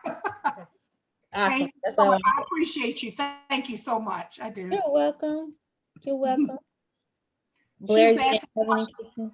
Huh? Kelly had. I had a question about your beaded bracelets. So I don't know if you want me to ask that now or just. Yeah, go ahead. Go ahead. Okay. Just curious, do you use stretch wire or do you use stretch cord or just wire? I use stretch cord for my beaded bracelets that are stretched. Okay. Now, if I do some on wire, it will state that, and I will use a different gauge, or I may use a 20. It just depends on the stones that I'm doing. Yeah, but I use for my stretch bracelets, I do use stretchy. Okay. String. And then what's the trick to tying it so you don't see the top? Listen. I'm loving that. I used to be good. That right there is a whole nother. Okay. It's really practice too. I wouldn't say that if you're teaching yourself, it's practice. You know, it's definitely outside the scope of this particular class. Right. But it's a trick, but it's also practice. Okay. And so any of the ladies who do that can tell you the same thing. Okay. You know, you get to the point where you get it. You know, you test it, you practice, you do it, you break it. You know, go back, figure out what you did wrong. You know. Got it. Okay. But yeah, that's something, like I said, that's outside of scope of this class. I have been considering doing something small on just beaded bracelets in general. But that's such common knowledge. And that's why it hasn't been the top of mind, but stay tuned, that'll probably be coming soon. Okay. Yeah. And I know how to make them, but sometimes I can do it right, like hide it. And then sometimes I recently did something and I was like, oh, this is awful. And so and then every time I try to do it again, I'm like, it's still awful. Like what? I lost touch. So I was just curious. Can I say something about it too? Can I say something? I was doing it and I was doing good. And then at some point it was horrible. I checked the quality of my product though, because, and then I asked a couple of my friends and I said, are you having a problem? And they were like, I have been with this particular product as well. Got you. So maybe the string. Got you. I realized it was my string. I changed. And it's good, but I'm telling you, it'll make you crazy. It'll make you crazy. That's I just stopped. Like, oh yeah, I'm not doing this no more. I did quit on that. It wasn't fun anymore. Listen, I get it. It can be like that sometimes. Yes. But it's funny, I have better success with wire and crimpets, but sometimes I don't feel like doing that. But I had better success with it. So yeah, I was just curious. It depends on what you're trying to accomplish too. Sometimes you really need that stretch effect. And sometimes you don't, so the wire can work, it just depends. So And yeah. for me, it's struggling with size. Like if I'm selling it and I don't know the person's size, if it's not custom, then I was trying to do stretch. But if I knew the person's size, then I was doing wire. But I've even did wire and the person, their wrist was really, really small. And even though I measured it, it still was too small. Yeah. So then it's that. Yeah. Standards and all of that. Like it's a lot of things that go into that. Now, do you sell jewelry as part of your business? No, not really. I mean, I had done it a long, long time ago, not to sell, just I was making gifts for friends and family. And then, and a couple of people will say, and I wasn't selling it. I was just like, oh, I'll make it as a gift. But like I said, I couldn't get the size right, even though I measured with the I don't have it in front of me, with the silver board, with the sizing. I did that. I used all the stuff, but it's just not working for me. Yeah. It's one of those things you just have to keep. If you do it a lot, you'll start to pick up on the thing. Yeah. Or if you take a class where they eliminate all of that learning curve, because I taught myself a lot of things. So I learned a lot of things from trial and error in that time. But I was doing it a lot. Gotcha. So it came, a little bit faster. If leisure, it may not move as quickly, you know what I'm saying? Yep. As you may want it to, but definitely, yeah. And I only thought about it because I love these, the bangles. And so I was like, well, and I love the stacks. Like I see your stacks, I see Shalita's stacks. And I'm like, maybe I should try this. That's a stack queen. She have much. Right. Bracelets, huh? Right. So that was the only reason why I thought about it again, but no. Yeah, don't give up, Thanks. Then I thought my fingers were too big. Maybe my fingers were too big trying to tie knots. And no, it's a thing. It's a whole situation. So that is not the route. It's just technique. That's it. But yeah. Thank you. No problem. Anyone has any other questions? Thank you. Hold you guys. Thank you so much. Friday night. Thank you all for being here, for taking the class. If you can do me a huge favor, please go to my website and drop a review on the class. Tell them how wonderful it was and how much you learned. Look, I'm not putting words in your mouth. You can be honest, okay?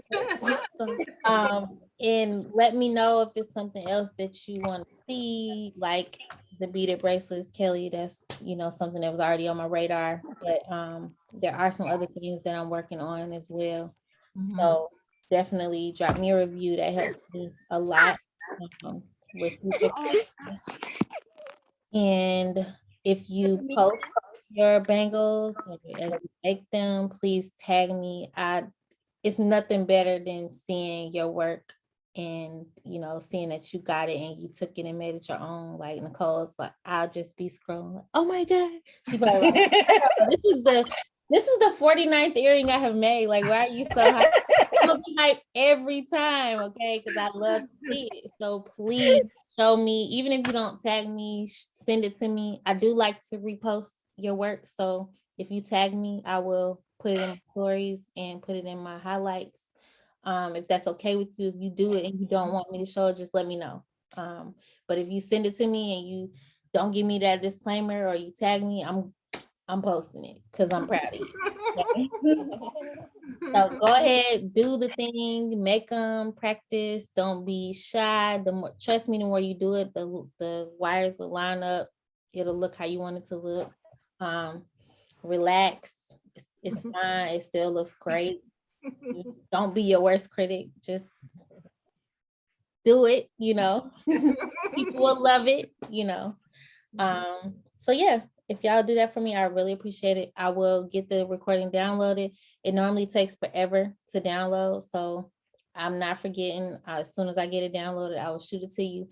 If you did not register and verify your email, on my email list, it's going to be more difficult for me to send it. So please register for my email list and verify your registration so that I can. Am I on the email list? I can't remember, but I know there were 3 people in particular, maybe 4. I want to say it's like 4 people I couldn't send an email to today. When I sent it this morning, I had to send a manual one from the website. So even, Okay, the email list is good to be on anyway, because all they right. get to know stuff first, they get discounts first, all of that. But specifically for this recording, I will send it through my Flowdesk account, and that requires you to be subscribed. So make sure you go, if you haven't already subscribed, if you were subscribed and didn't verify, just resubscribe and it'll send you another verification. If for some reason it gives you an error, shoot me a message and I'll go in and resend your opt-in if it's there. Okay. But we'll get you on there. And when the recording downloads, I'll send you guys the recording with another reminder to make sure that you drop me that review. Thank you so much. Thank you. Have a good night. Good night. Bye. Thank you. Bye.